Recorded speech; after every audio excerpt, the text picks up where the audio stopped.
I'm Jim. Thanks, Omar. Telegram on Instagram and YouTube, and I'm just a dude who enjoys multiple hobbies, not just reefing. And I think my flavor of reefing is, and I'm certain there are people out there like me. Maybe they're just not as loudmouth as I am, but I really enjoy um, not just keeping a reef because I can do that, and Yeah. that's not necessarily something that is it's not engaging for me because I could set up a tank and probably get it going within 6 or so months and be pretty happy with it, but that's not experimental enough for me. Um, I like seeing the interactions between the corals, between the lights, between dosing. Can I make my own DIY dosing juices? What can I do with the hobby? And that keeps my brain cooking. Background: I'm a father of two only children because they're 18 years apart. So I have one in their 30s and one that's in his teens, and a grandfather. So my son and my grandson are growing up together. They're a couple years apart. And I mentioned this early, but they'll be in the same high school together next year. So that'll be pretty sweet. I mentioned hobbies, lots of hobbies. I don't rest well. I don't watch a lot of TV. I'm not at all into politics or that kind of crap.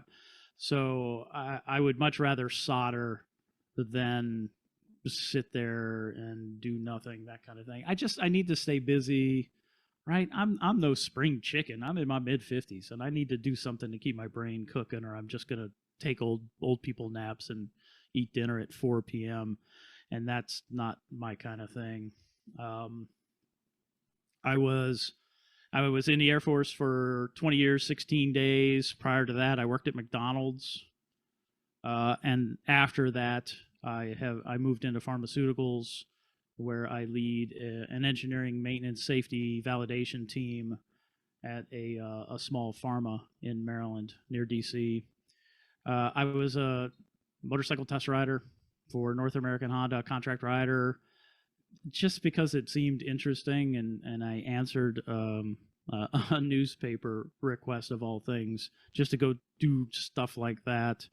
Um, while at Edwards Air Force Base, I spent the majority of my Air Force career at Edwards, involved with movies and television production. I was an assistant on the Iron Man production, which was super cool. Also paid extra. The reason I mention these things, it's certainly not a show off thing. It's just a life experience thing. It's just I've been very very lucky to be in the right place at the right time, and to just experience some of these fun things that are out there in the world. I'm a technical director for the local middle school's theater program. That's amazing. Theater, I love theater kids. They're similar to the reefing hobby in that you get kids from all walks of life at different social levels and maturities, just like all of us. And that's a super cool environment. If you have the opportunity to work in, I mean, I dig middle school kids because there's some that are just freaking geniuses and people haven't noticed yet. There are some that are just super quiet, and they just need an outlet to, or not necessarily an outlet, but a way to get them engaged and involved. I'm into cars, RVing. I've got a cabin in Minnesota. Love fishing up that way, into RC, photography, and really anything nerdly like reefing and lasers. And there's a 3D printer over there. Just things to keep me going. Um, as a kid, kind of how I got into reefing, I suppose. Maybe. Well, how I got into reefing was this dude I worked with, Shane. He's like, "Hey, want a tank? Want to try this?" Because we had a tank in our office that he and I shared. And I'm like, "Yeah, I'll try it." And I legit filled that thing up with hose water and dumped salt in it, added a heater, and a hang on the back filter. And that's totally how I started. I knew nothing. I wasn't smart enough to pay attention to other people. Um, I would talk with Shane. He would guide me a little bit. He's like, "No, dude, you're stupid. Why are you doing that?" I'm like, "No, I could do it." And I just kept going. And eventually, I learned the hard way that Shane was absolutely right, and I should have paid attention. But DIY aspect, when I was growing up, my parents didn't have a lot of money. Right, as with life, things progressively got better, but there was a lot of DIY in my household, in my parents' household, right? From my mom sewing to my dad doing plumbing, electrical work that he shouldn't have been doing. Um, so I hung out with them and learned those things, learning how to cook, learning how to sew, learning how to fix a house, plumbing, electrical, all that stuff. So the DIY roots really started way back then. I started working, like I said, started at McDonald's, learned the freedom of a job. I wasn't into sports. I didn't do that kind of thing. No clubs, any of that kind of crap. But I learned that working was cool. My friends were at work, and that has stuck really with me throughout my life. Um, that's where I spend the majority of my time, where with people other than the people that are here, my family.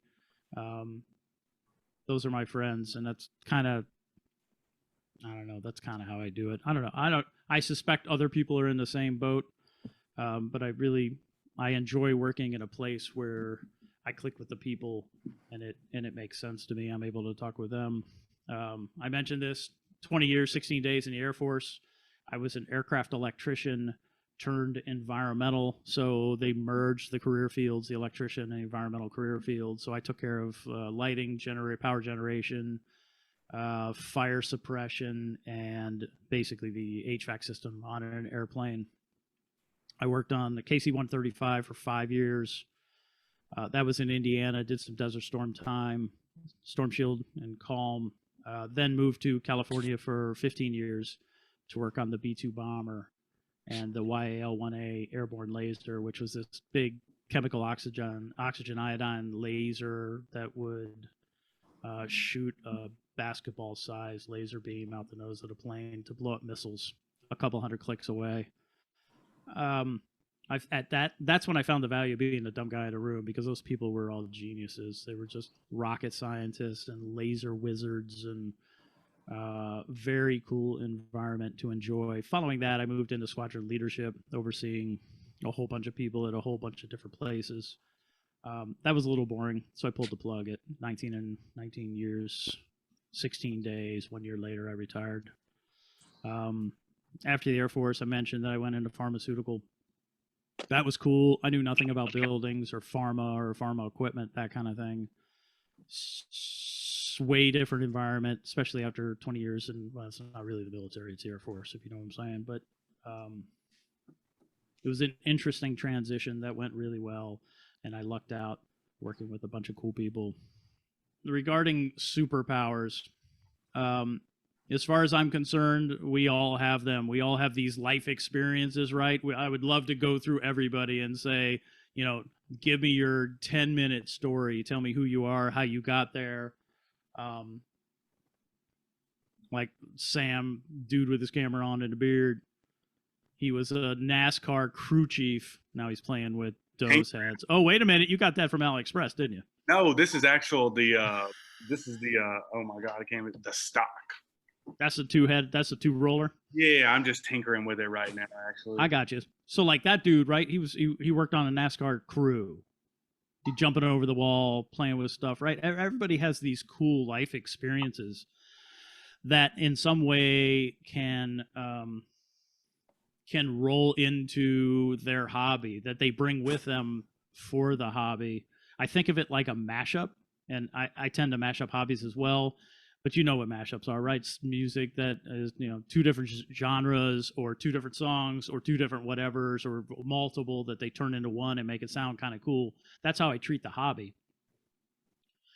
Just because I have, other than this hobby experience, and I was like, well, I did this before, so why can't I apply that here, that skill here, that kind of thing?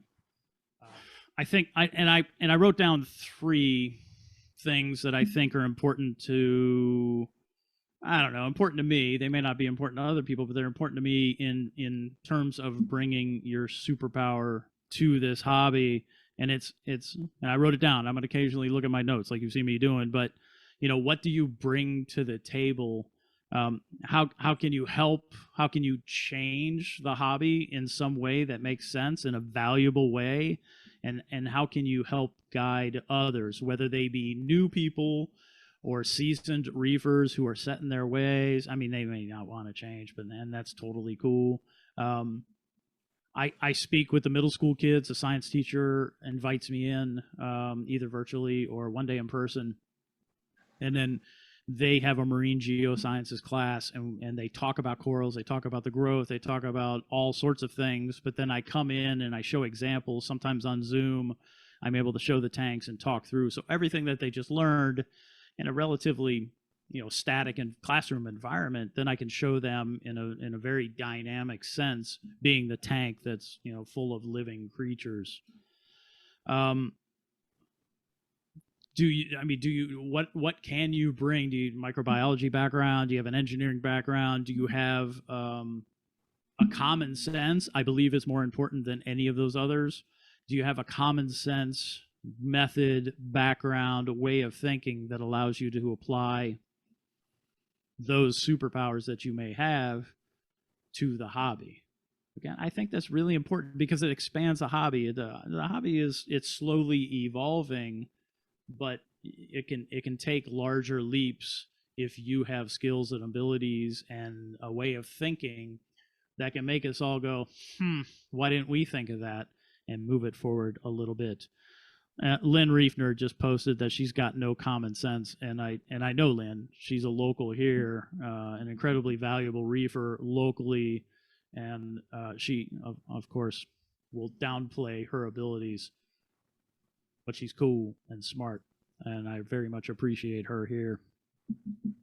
The second thing is don't be afraid. As far as I'm concerned, don't be afraid to want things to be better. Don't be afraid to expect, and I say this often, to expect more from manufacturers, from retailers. Also expect more from, or at least challenge maybe, those seasoned reefers who may tell you that putting Kalkwasser in ATO is a good way to go. We've moved past that, and I mean, if you live in a place with seasons, you know what I'm talking about. Maybe just be comfortable. Don't be afraid to say, well, what about this? And I think that can start conversations that can be valuable if both parties agree to interact in a respectful and comfortable manner.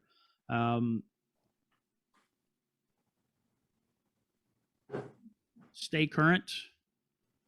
Listen, even though you may have a better idea, a better understanding of what you're talking about than maybe those people who came before you, but also listen to them, because that experience that they have is incredibly valuable. So, I mean, don't conflict can be difficult for some, and I understand that, but sometimes out of that kind of conflict, you both can learn something. I've learned a lot from those who absolutely are better at this hobby than I am, and I've done so sometimes just by challenging their assertions. I was like, why, right? And then what comes out of that why is helpful. So that second one for me is don't be afraid of that conflict, because oftentimes a hell of a lot of good can come out of that.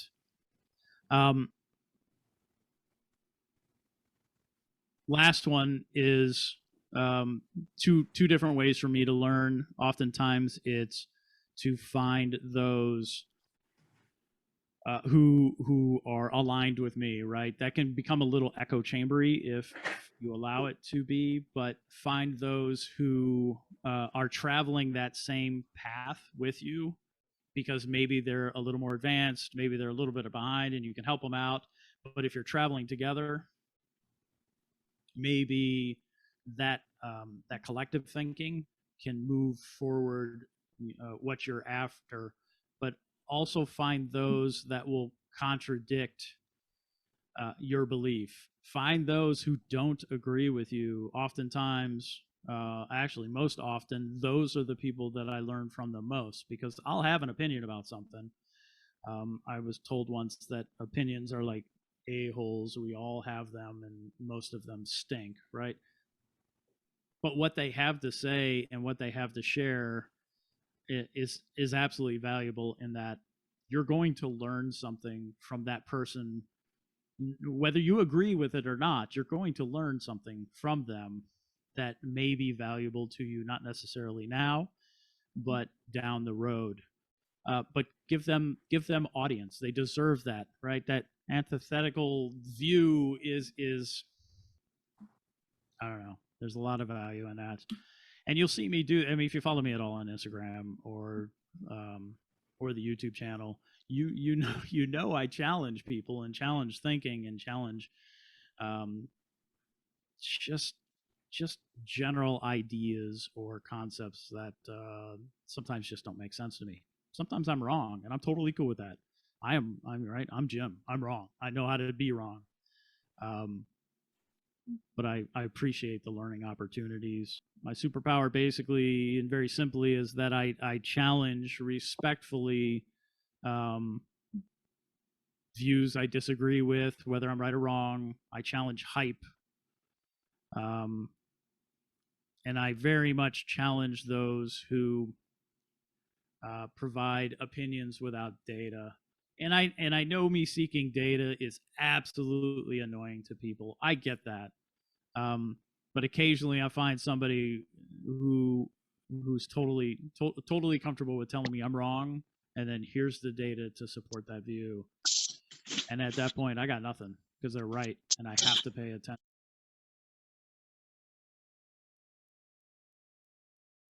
I saw questions. How do you like the calc slurry thing? Thanks, Omar. Calc slurry's cool, and there's a couple slurry heads on here. Um, so for those who don't know what slurry is, you can have saturated Kalkwasser, and that's 2 teaspoons per gallon. You can do that a couple ways. You can do that using a reactor. It's not really a reactor; it's really just a stir. So it's just a Kalkwasser stir. You can fill that thing up with calc. It'll stir every once in a while. Let the chunks settle, and then dose that remaining fluid. That fluid that's above the chunks. Or you can do the 2 teaspoons per gallon, put that in a container and shake it up, and then leave it alone, and then dose calc from that. Both of those are saturated Kalkwasser. What some of us are doing is we're mixing calc at a much higher concentration. I'm around 4%. Thank you, Rob, for your calculator. Even though you're not sitting there and I'm talking to your chair, I know you can hear me. But I'm dosing 1 cup per gallon. So instead of 2 teaspoons, I'm dosing 1 cup per gallon, and I'm keeping that constantly mixed with a Jabo SLW10, and I've just added another to try to get that fluid a little more homogeneous. Because what I'm looking for is a perfectly constant dose at the tank. So every day, every couple days, I'll dose 35 milliliters into a conical tube, and I'll let that calc settle just to see how much of that is in the bottom of it. So far, it's been pretty consistent. What I'm doing is I'm just chasing additional consistency because you can have some at 4%. The mixture that I'm doing. I'll post that calculator on Humble's page. Yeah, That would cool. be super Thank useful. Quite a follow-up question very quickly. Have you done any ICPs? Man, like the pictures of your calc slurry, it scares me when I look at it. So I mean, it's like milk. It's such yeah. It's so thick. From that standpoint, I asked, have you noticed anything, or anything is worrying you there? No changes whatsoever. If you're doing slurry, if you run the risk, there's those who will do CO2 scrubbing. If you're running slurry, there's a risk that your pH is going to get much higher than you had ever expected it to be or ever really wanted it to be. I've had my pH as high as 8.9. Don't do that. Don't do it my way, and that's something I'll often say. Absolutely don't do it my way, because I'm not just keeping a reef. I'm keeping my mind busy with an experiment. See, Sam's got a little tank right there full of slurry, keeping it mixed up, and he's dosing from that. Just keep an eye on your pH. And go ahead. No, so why are you doing it? Like, what is the highest, like the biggest advantage of the slurry? Because I want a single part dosing solution for alkalinity and calcium, and I want that single part because there's all for reef, right? That's an alternative, but what I'm looking for is a single part alkalinity and calcium dose that's always available. Tropic Marin has supply issues occasionally, and I don't want to have to wait for something. If I get my tank started on something, I always want to have it available.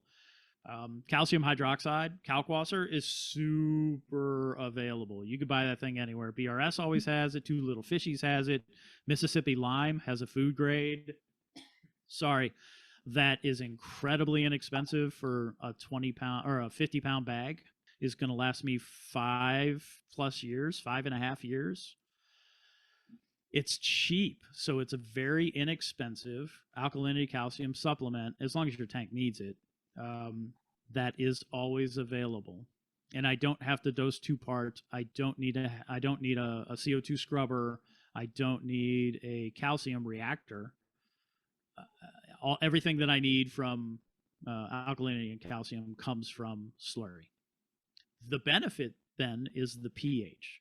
So when I'm not screwing up my tank and having to wait for it to reset and get back to normal, my typical pH is low of 8.3 and high of 8.6. And it will just sit, it'll float in that range. I'm running 2 tanks, totally reverse light cycles. So the display is on during the day and the frag tank's on at night. So it really keeps that pH narrow, that swing low, but it also keeps the pH very high. So happy corals, right? Lots of photosynthesis. The addition of calc slurry, much higher pH, and then stability above all will eventually drive happy corals and a higher pH. I think a lot of people forget the value of happy corals. Photosynthesis is your biggest pH improver. And as long as you don't acidify your tank too much, get it too far below like 7.8, those corals will be happier and eventually will drive that pH up. Slurry is a fast dose. You want to dose it quickly, and you want to dose as often as your tank can support throughout an hour. I was dosing 144 doses a day at a relatively small volume. I've changed that. Now I'm at 80 doses per day, and I think I'm dosing 8 mils per dose. So a little higher volume dosed, but still running my pump as fast as possible and running it for quite a few times a day, if that makes sense.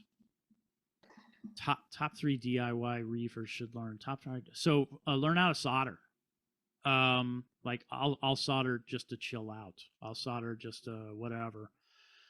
I'll put on some trippy music and get the solder in something. Like I need these here. People sent me their EB832s to replace the little power supplies inside. Learn how to solder. I think that's valuable. You can do, all right, you may never use it, but learn it. I don't know why it would be valuable, other than it's a new skill and teaching your brain to do something a little differently. Top 3. Learn simple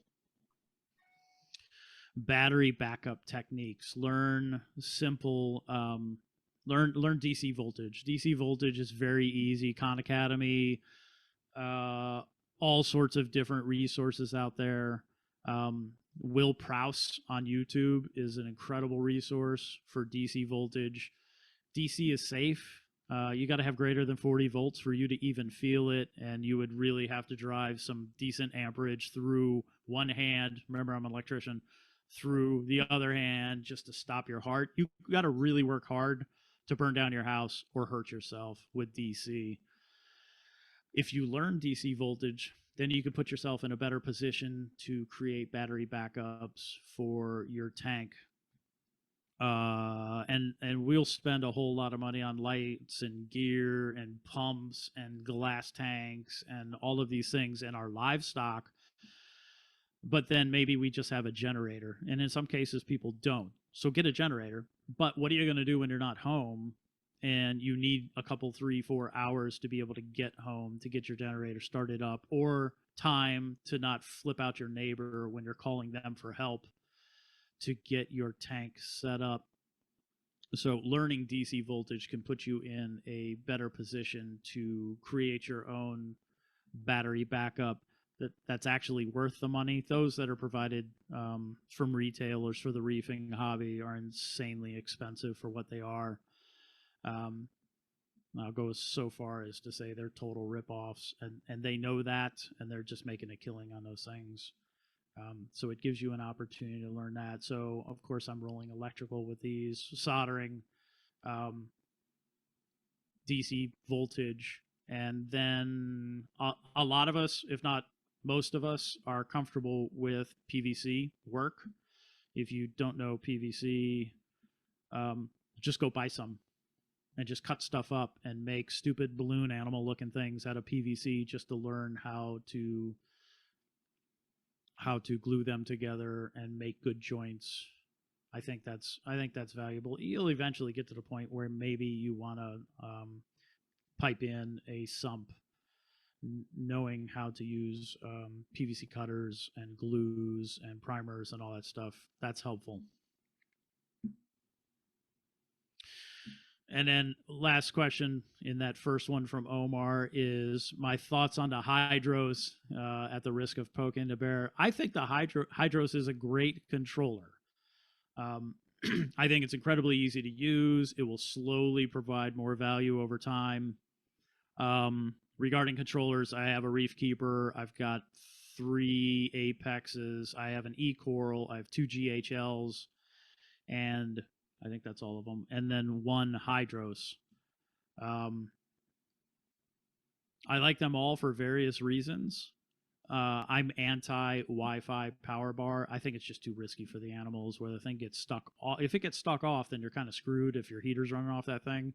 If it gets stuck on, then an Inkbird solves that. That's not a problem. But everybody's house has different Wi-Fi. Mine happens to, I live in a townhouse. Mine happens to have Wi-Fi all over the place. I'm getting it from across the street. I get it from both neighbors. This is a Wi-Fi saturated environment. And my Hydros didn't work well in this environment. Not until I moved a Wi-Fi access point 6 feet from it. And since then, it's been totally solid. I have not had a problem with that thing in a week, which is rare. So far, I like the device. I think it is... I'm known for budget reefing. I'm known for budget options. It is absolutely a solid budget choice if you want to get into not just controlling, but monitoring. So if you just... I should have said that the other way, but if you want to monitor, it's a great way to start. If you want to then start adding controls to that, I think it's good. GHL will probably always be my favorite, but whatever. That's my German genes talking to me, I suppose. But I do like the Hydros. I want that thing to be successful because of its price point. And as far as I'm concerned, it's the best option at that price point. Hope that helps. Hey, Jim, can you hear me? Yeah, I can hear you. So I do have a question for you. So I know you like data. Yeah. But in this hobby, what do you define as good data? Because we have so many, tried this because it produces this, and here's the quote unquote proof. Yep. But then we always end up with something where people backtrack and say, this is not good for this case. So when is it just data versus good data? I think maybe what you're saying, and correct me if I'm wrong, is that's like single point data. You're like, I did this, and then the reaction was this, but that was just very point to point and not looking at it in maybe a holistic sense. Like what is the total outcome of the change that you've made, and do you have data to support that view? Did you give it 3 months or so to to truly understand what the impact was. If I make a change, I'm waiting 3 months, or if I screw up, which I do quite often because I'm just experimenting with the tank too much, it takes 3 months to get that thing back on track the way I wanted. Like I just did, just for no reason whatsoever, I increased my nitrate dosing just to see what would happen with the tank, to see how pH would react, see how the corals would react, and I did it slowly over time. That's not something like I don't know. Reefers really shouldn't do things like that. But I do it in a way that's controlled. That data? If I were to share that data with, day by day what I saw, not necessarily valuable, and it wouldn't be something actionable. So for me, good data is actionable. Good data represents a broader light testing. That's a good one, right? So light testing, the way some light testing is performed, is very specific to a very specific tank in a very specific environment, and that's kind of not what I do. That's not necessarily translatable to other people's tanks, their tanks at home. It gives you a good understanding of how the light performs in that very specific environment. Although I find that to be good data, because when I compare that data captured that way to that data captured the same way, just different lights, then I can make a couple assumptions based on the data. But can an action be performed from the data? Is the data applicable across multiple tanks, multiple situations, multiple environments, right? Humid, non-humid environments, that kind of thing. I call good data any data that I can do something with. I'll hear people say, the majority of the people feel this way. I'm like, well, show me that data. Where's that data? I will say some people, and that's a very me thing to do. Some people, yes. The majority, unless you have data to support that view, I find it to be irrelevant. Is that too much of a long and windy question or answer? I'm just picking your mind. There's no Yeah. right or wrong answer to most of these. Yeah, totally. I agree. And that's huge, right? We all find, well, we're human and we're silly that way. And we're like, no, my way is right. Maybe. I have a little bit of a view here. The engineering me say data.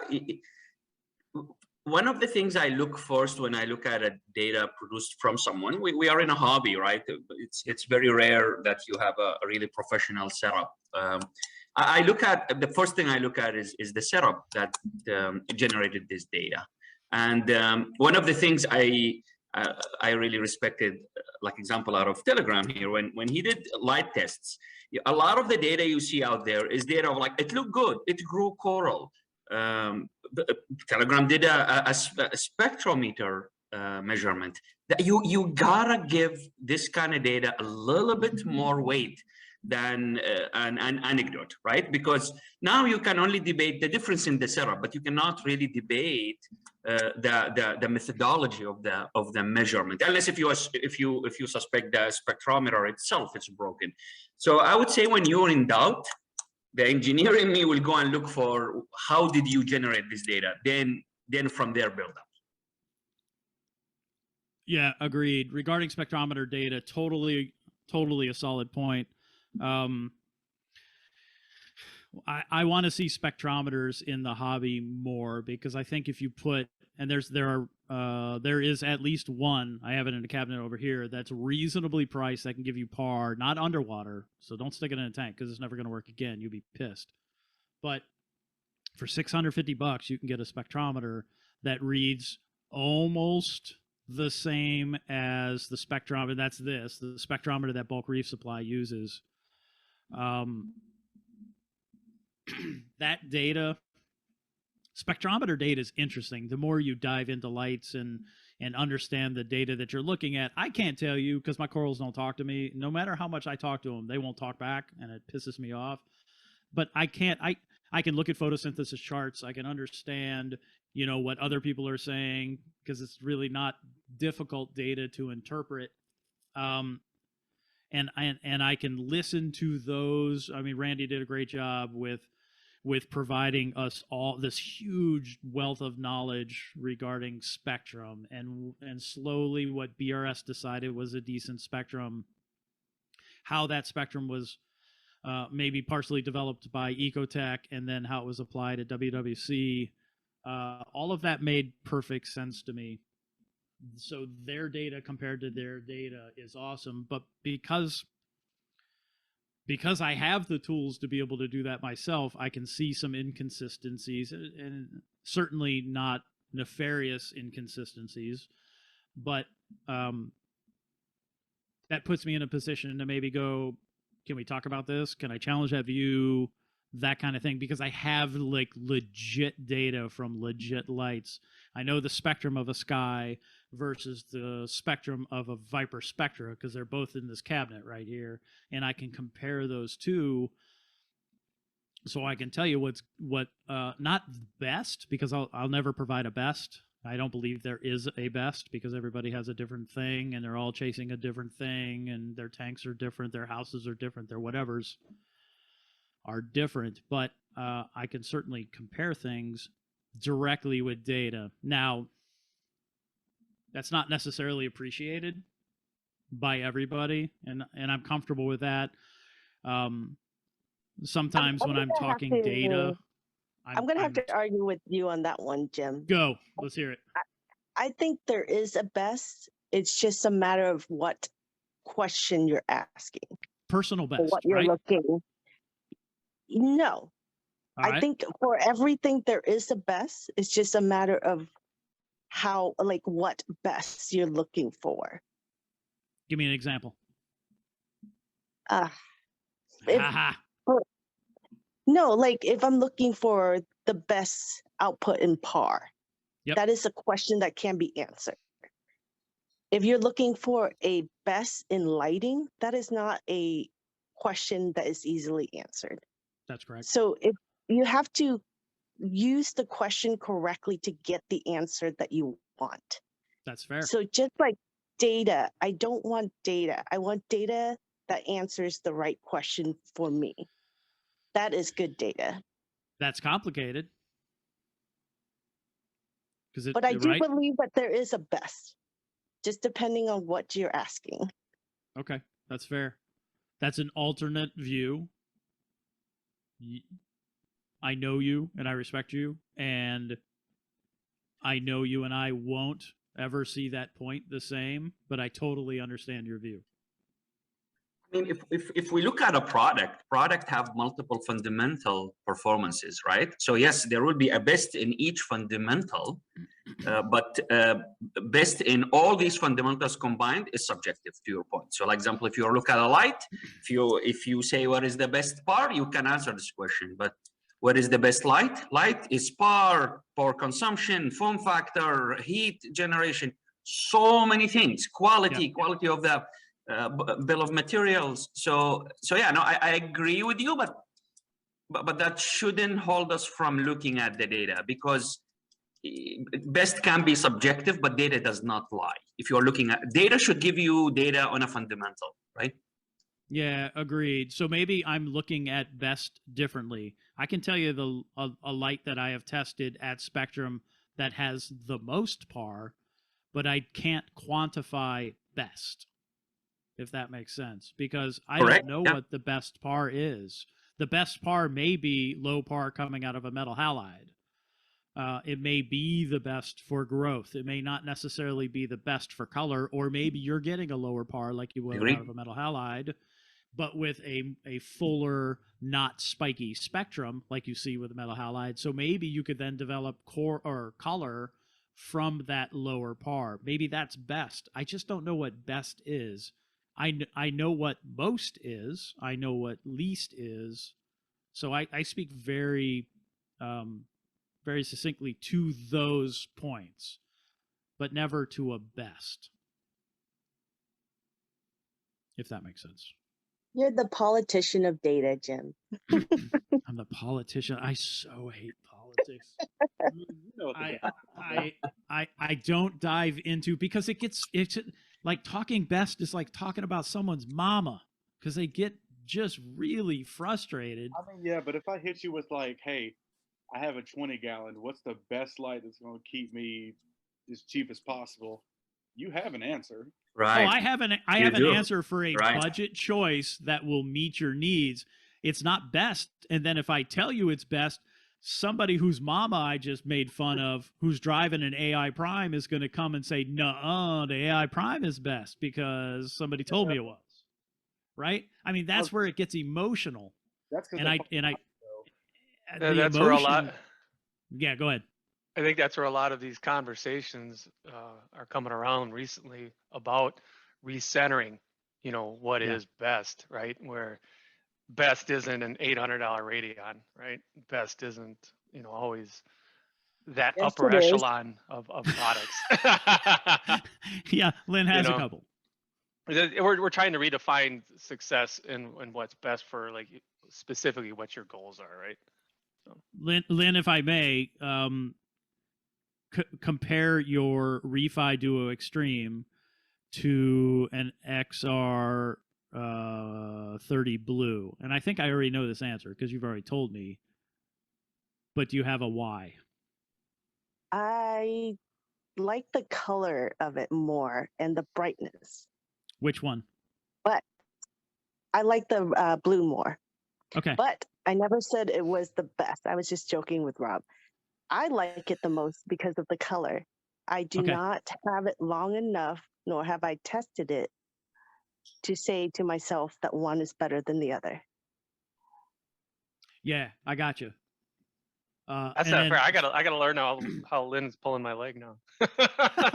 she's sly. You won't know it's It was coming. a drive-by and I didn't even know it. I think the Duo Extreme is an amazing light for a really good price, and it'll go toe to toe. But you don't, and to your point, Lynn, most people don't have this light farm that you have in your house. So they're not able to, they got to make that choice, right? They got to go, damn, which light do I buy? And who do I listen to? And do I care about data? Do I care about opinions? They don't have the luxury, and it's a legit luxury to be able to put a Refi Duo Extreme right next to an XR30 Blue, and to be able to see what they look like and see what the corals look like and see what the fish like. That's valuable. Now, if you asked me if I like the XR4 more than the Duo, I picked the Duo. I like that Yeah. color a lot more.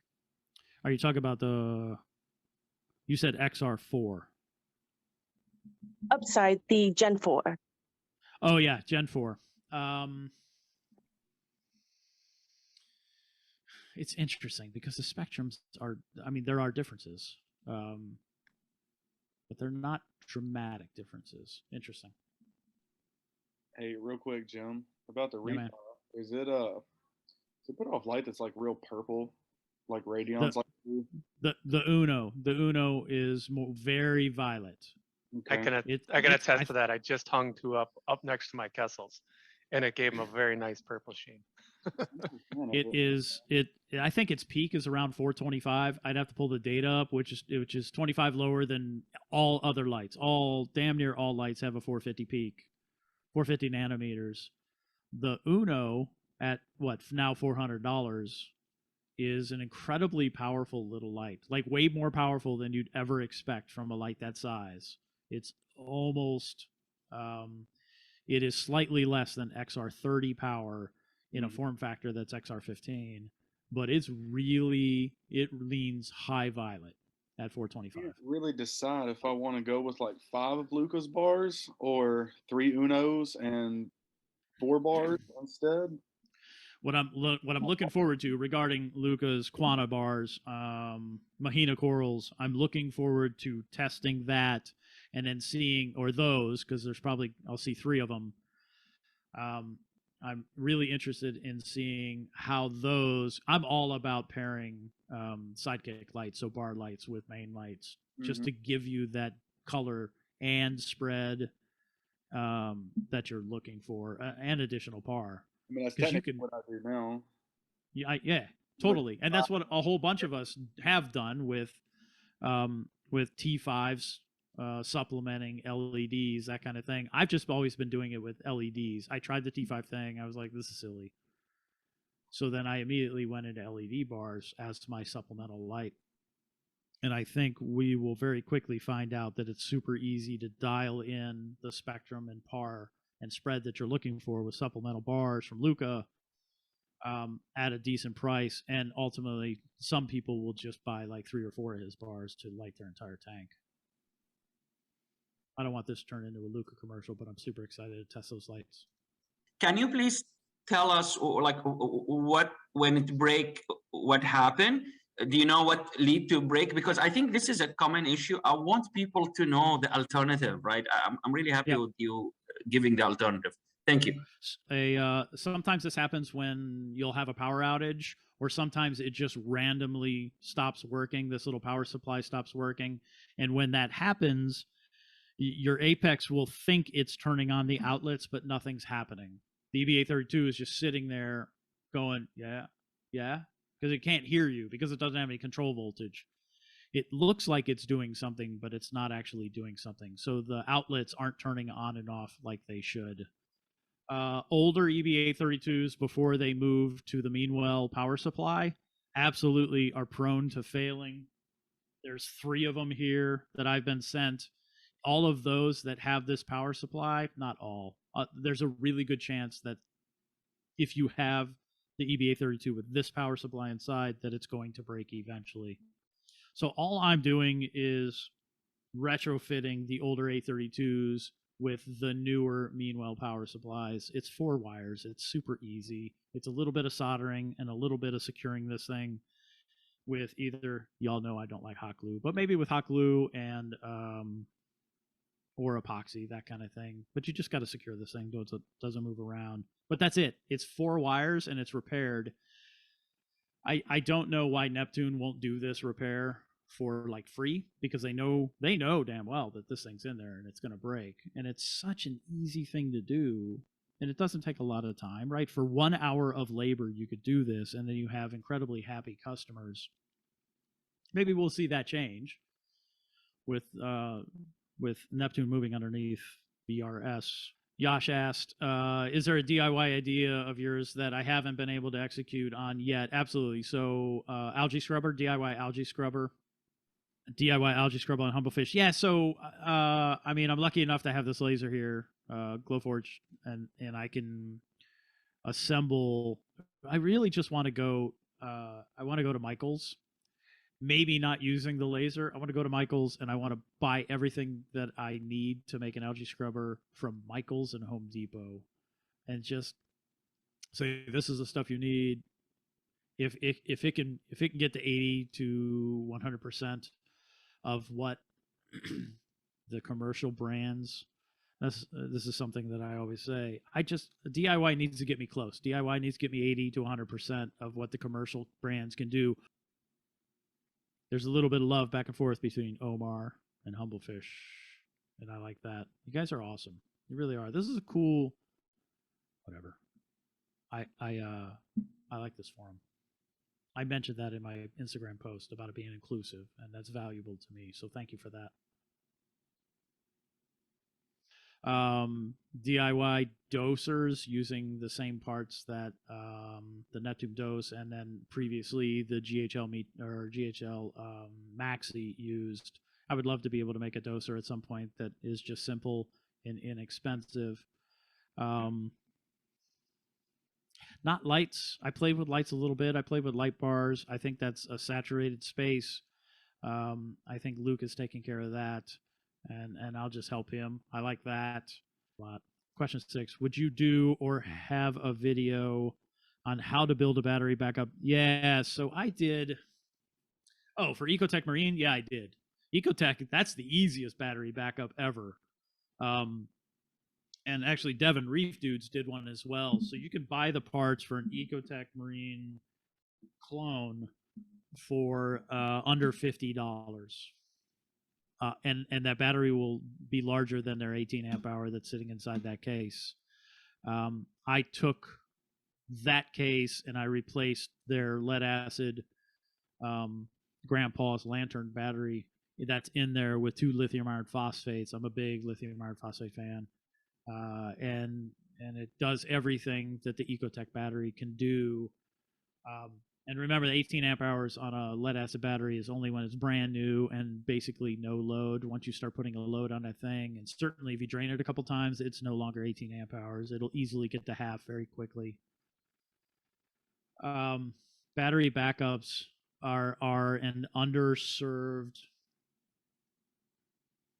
aspect of this hobby. I've already touched on that a little bit, and they're incredibly easy to make if you get the plan with that. Yeah, lithium iron phosphate is totally a rabbit hole. I mean, I got 2 or 3 sitting down here in this cabinet right now. I've got one connected to the tank. I have Big Red that I made, Omar. If you didn't see the Big Red series on YouTube, go check that out. Where I just took a toolbox and built a battery backup with a meter with all the connectors that you need that'll serve 12 or 24 volts. Easy to connect additional batteries to it. Also easy to connect a charger. Yeah, you can make a very nice looking battery backup that will service an Ecotech for very, very little money.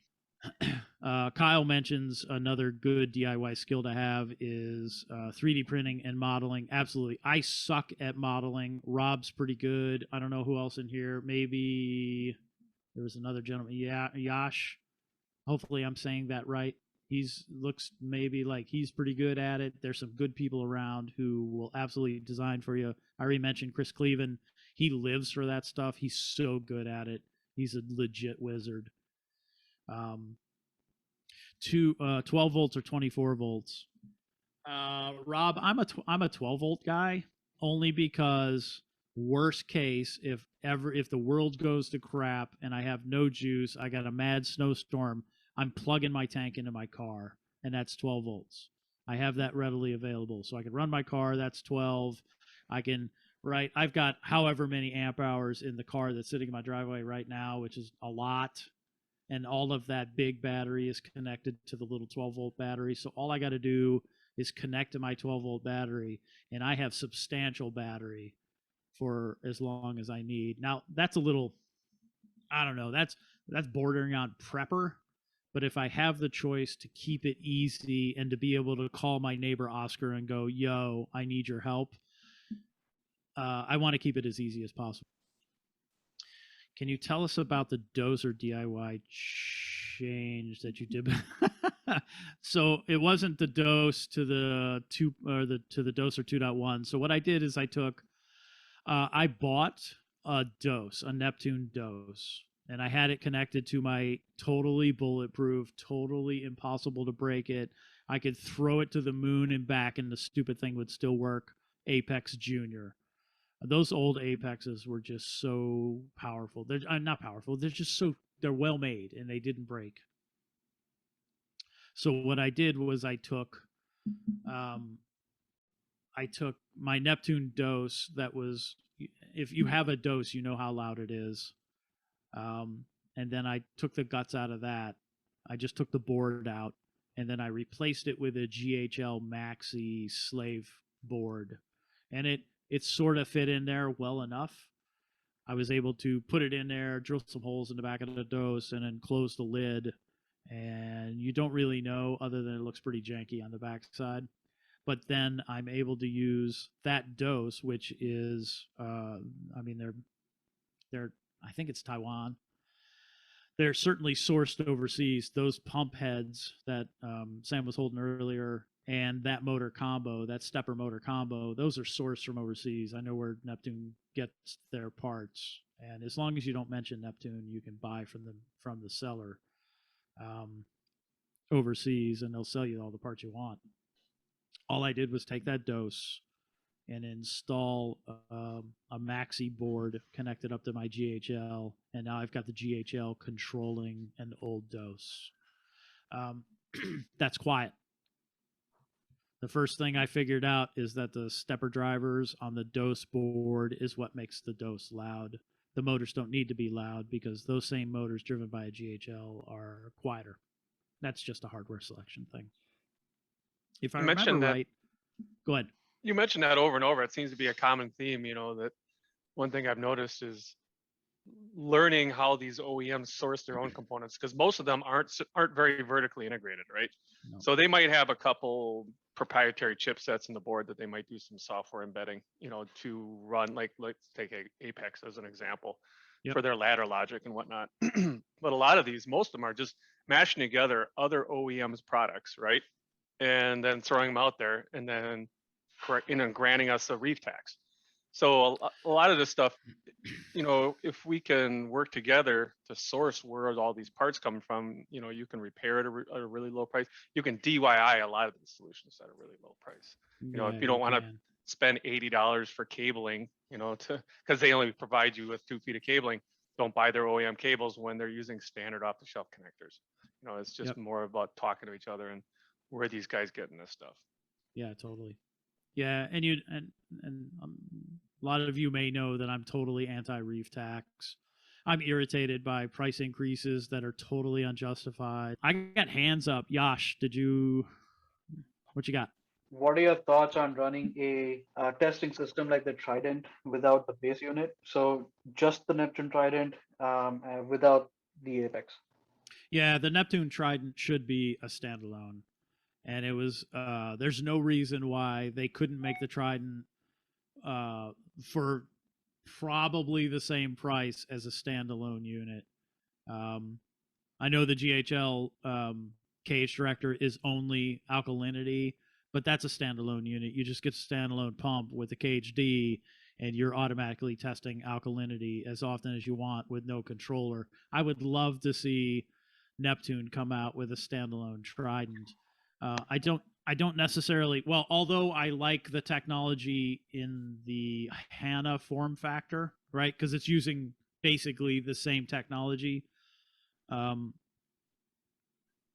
There's a whole lot of people out there that are happy with their Trident, and I bet there would be a whole lot more happier people if it was a standalone unit and they didn't need to have an Apex to run it. I'll argue that maybe the first person that goes and DIYs a standalone Trident would disrupt enough to force the industry to maybe head that direction if they're not already. I'm assuming BRS will push Neptune to do things maybe a little better than what they have in the past. Maybe like the Sky that's up in this cabinet here, given its Wi-Fi and Bluetooth connectivity, maybe we'll eventually see that in Neptune products, along with some better electronics. That would be awesome. I would love to see that. The more competition we get in the controller space, ultimately will drive competitors like CoralView to come out with things that can right, there's varying levels of controllers out there, and that makes me happy. That's encouraging to see that there are budget options and there are just all-in crazy Bugatti options out there. I think, Joe, you had your hand up there for a minute. Did you have something? Yeah, actually, in terms of the reef tax and looking at these stepper motors and, you know, in terms of opening things up and figuring out what, you know, off the shelf commodity parts people are using, I just wanted to ask, you know, so you obviously really like to tinker with stuff, what your feelings were making the reef pie a more mainstream thing, especially, you know, if we're advocating investing in our tanks. One thing we can also do for it is invest in ourselves. And how could we, how do you think we could, you know, make that a more mainstream thing by perhaps educating people more or creating more, more simple to follow tutorials? For instance, I can go on, you know, something like Adafruit and just follow the tutorials on there, and then I've got a full reef pie with a DIY doser and all kinds of stuff like that. So you know, in terms of you know, saving money and DIYing things and avoiding reef taxes, you know, how could we make this a more mainstream thing to see around? So the more people, I have a reef pie up here with a Leviathan daughter board, and it's in the queue. It just comes down to time, the opportunity to be able to play with those things. Totally agree with you. Adafruit is a great resource, learning all sorts of microcontroller fun, and they certainly offer a huge number of hardware and advice options. It's worth playing with. Ultimately, I think good question. I think it comes down to people playing with this hardware and making it simple, because people want simple. There are absolutely people who are not going to touch anything DIY, but there are people out there, maybe those on a budget, those who are younger, those who are interested in learning, that would go that way if you give them a tutorial or a simple to follow process to make that happen. And then, like you said, you can introduce dosing on that pie or any number of different things. You can have your the salinity, you can have your pH, you can have basic controller functionality coming out of the thing for relatively inexpensive. It'll take a little bit more time, right? A lot of people like that instant gratification thing where you pull something out of a box and then you post it like this. Look at this shit I bought. And then everybody's like, ooh, look at you. And then whatever. Then you plug it in, you're like, damn, look, it works. But I'm certain there are people out there that would appreciate the opportunity to both do it themselves and learn while doing it. And ultimately, it comes down to us showing them, or better yet, them jumping in going, oh, you old people are stupid. Look what I just made. That's what I would like. I'd like to see it come from the younger crowd, and then I just follow their way. Yeah, no, I agree. I totally see what you're saying. It is definitely something to be said about, look at this damn cool thing I bought versus look at what I spent 3 weeks soldering together, and it's like a mess of wires coming out. Right. And the first thing somebody's going to say is, dude, that kind of looks like shit. Yeah. Right. And you're like, screw you. I just did all this and it totally works. But you're not going to get the whatever. You're not going to satisfy those people who are after aesthetics. And I get that. There's value in that. I'm not that way. I don't have anything that looks nice. But I get that there's people that appreciate the aesthetics. You just described my entire life and career right now. That's awesome. So Oz is suggesting passively that I wrap this up. He says, "I am free to end this." Come on, man! You that was not what I would suggest. See, you want to have a come on, man? Let's have a conflict. Let's go. Please keep going. Don't make me walk away. I'll catch up for whatever I missed. Don't make me turn off my video. It was really a pleasure meeting you today, Jim. Hopefully we'll do that more and more often. And please come to Humblefish more, okay? Come more. I need to, because then I miss your messages, and then you're like, yo, where you at, bro? I'll give up on you. So just I'll wait for you and I'll meet you at Humblefish. Have a great weekend, my friend. Have a great weekend. Yeah, thank you very much. I really appreciate this opportunity. Thank you all who joined, who have questions, comments, new friends. I'm very happy to be here and very happy to have been invited. I appreciate the Humblefish forum. I've mentioned it before. It's an inclusive group that I value. That's the way, as far as I'm concerned, the world should be. We need to be comfortable in those kind of environments, and that's the way it needs to be. So thank you very much for having me. Thank you for allowing me to be part of the community.